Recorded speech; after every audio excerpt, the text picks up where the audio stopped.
Paano ba mag-open account sa video? Sana po ay makatulong sa inyo ang video na to. So pag-uusapan natin ay yung paano mag-open account sa ATM, savings account. Kasi tatlo kasi yung savings account na maaari mong i-open sa video. So pwede kang mag-passbook savings, pwedeng ATM, pwede din magkabayan peso savings. So yung passbook savings, yun yung merong passbook na maliit. Tapos yung ATM savings, ito yung pag-uusapan natin. Kung ito yung pipiliin mo, magkakaroon ka ng ATM ng video. So ibig sabihin wala kang passbook, ATM lang yung gagamitin mo sa lahat ng transactions. So, bakit maganda rin ang ATM savings? Una, easy access to funds. So, sobrang daming ATM terminals ng BDO. Meron silang around 1,200 branches, tapos 5,400 BDO ATMs nationwide. Pero syempre, pwede din naman na mag-withdraw ng BDO ATM kahit sa ibang ATM terminal. So, halimbawa, kung BDO yung card mo, yung ATM card mo, maaari ka pa rin mag-withdraw, pero merong charge, syempre. So, I think 15 pesos or baka 20 pesos na ngayon.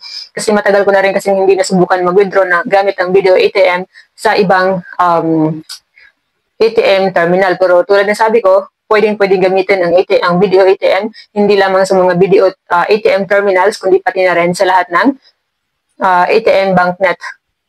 So, pangalawa, bakit maganda ang ATM savings? Kasi 2,000 pesos lang yung kailangan mong maintaining balance. Yung passbook kasi, I think for the passbook, mga 5,000 pesos ata yung maintaining balance doon sa kung passbook savings yung i-open mo. So, again, sa ATM savings, 2,000 pesos lang. Pangatlo, cashless shopping. So, pwede kang mag-shopping gamit ang yung video ATM card kahit na hindi ka na kailangan pa ng cash. So, pwedeng i-swipe mo sa POS.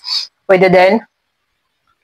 So, ngayon, meron na rin silang pwede mo nang i-scan yung QR code. So, sobrang dali na lang magbayad sa mga malls kung gagamit ka ng ATM video.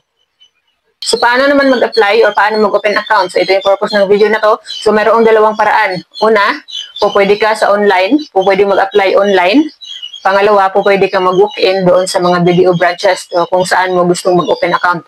So, I suggest na yung branch na malapit sa kung saan ka nagtatrabaho or kung saan ka nakatira. So, kung halimbawa mag-open account ka gamit ang online, so i-click mo lamang or i-type mo lamang itong video.com.ph, hanapin mo ang kanilang official website, tapos hanapin mo, scroll up mo lang siya, makikita mo dyan itong options for the savings, tapos under sa ATM savings, i-click mo ang open an account, so automatic madadirect ka na doon sa kung saan ka maaaring mag-fill up ng forms sa online. So lahat ay online. So bali yung step 1, kapag online ka mag-apply, ay pumili ka ng account, tapos mag-fill out ka ng forms. Step 2, ihanda mo dapat ang mga requirements, valid ID with your photo and signature. Mamaya, later on this video, sasabihin natin lahat ng valid IDs na maaaring gamitin sa pag-open account sa video. Tapos, kapag online ka din mag-apply, kailangan mo din ng iyong selfie habang nakahawak ng iyong valid ID na mayroong picture at signature. At kailangan mo rin mag-upload ng picture ng iyong 3 pirma. So, bali, pipirma ka sa papel 3 beses, tapos pipicturan mo, tapos i-scan mo at i-upload mo doon sa video website kung saan ka nag-online para sa pag-open ng savings account.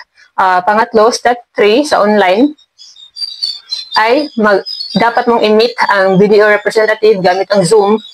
Mag-video call kayo ng video representative at yung video representative na yon, siya yung mag-evaluate ng iyong application kung i-approve na ba o hindi.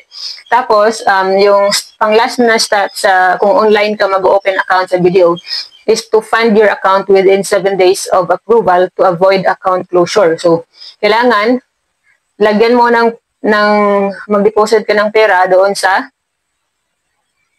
iyong account dahil kung hindi ay mako-close ito within 7 days. So, ang funding options, pwedeng cardless deposit at any video cash deposit machine. So, pwedeng doon ka mag-deposit sa mga video machine yung meron silang machine doon sa kanilang mga branches. Pwede din na mag-deposit at any video branch for applications outside of the Philippines. At syempre, pwede din mag-send money online. So, pwede, halimbawa, GCash, tapos from GCash, ita-transfer mo doon sa yung video account line. So, yung pag-usapan naman natin sa susunod natin pag-usapan ay kung pupunta ka mismo sa branch. I think kadalasan ito yung ginagawa. So, pupunta ka ng branch, sasabihin mo sa video personnel na mag-open account ka ng ATM savings. Tapos, ito yung mga steps. So, 3 steps only at mayroon ka na kaagad video ATM savings. Step 1, mag-fill out ka ng form. Opening form. So, bibigyan ka nila. Pagdating mo doon, mag-fill up ka ng video forms. Step 2, prepare the minimum initial deposit.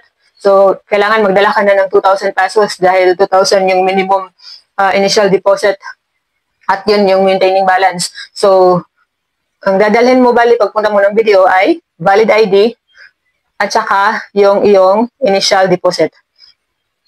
So, yun na yun. Pagkatapos nun, so, i-open ka na nila ng account. So, next natin pag-uusapan yung mga valid IDs na maaaring tatanggapin. So, take note na only one valid ID is acceptable. So, isang ID lang kung ang iyong ID ay passport, driver's license, PRC ID, UMID, SSID, PhilSys ID, or school ID para sa mga minors. So, iisang ID lang kung yun yung ID mo doon sa mga nabanggit. Kung hindi, kung yung ID mo nadala ay wala doon sa mga nabanggit, kailangan mo magdala ng at least 2. Okay? So, pwedeng isa lang kung passport, driver's license, PRC ID, UMID, SSID, PhilSys ID, at saka school ID. So, pwedeng isa lang. Kung hindi yun yung ID mo, kailangan magdala ka ng 2 or higit pa. At kailangan din ay valid pa yung mga ID mo, tapos original dapat. So, ano ba yung mga valid IDs na pwede? So, una, yung mga nabanggit natin kanina, passport, driver's license, professional, yung PRC, yung UMID, SSID, PhilSys ID, school ID. So, NBI clearance, PNP clearance with dry seal, Philippine Postal ID, Voters ID, tax identification or yung TIN card, PWD ID, DSWD certification, tapos yung Integrated Bar of the Philippines ID, company ID issued by private companies, Maritime Industry Authority. So, yun yung mga ID na tatanggapin. So, that's all for this video. Sana po ay nakatulong sa inyo. So, again, 2 option. Pwedeng mag-online application, pwede rin magpunta sa branch. So, importante, meron kang pang-initial deposit at meron kang valid ID. So, ganyan lang kabilis at magkakaroon ka agad ng ATM with ATM savings sa video.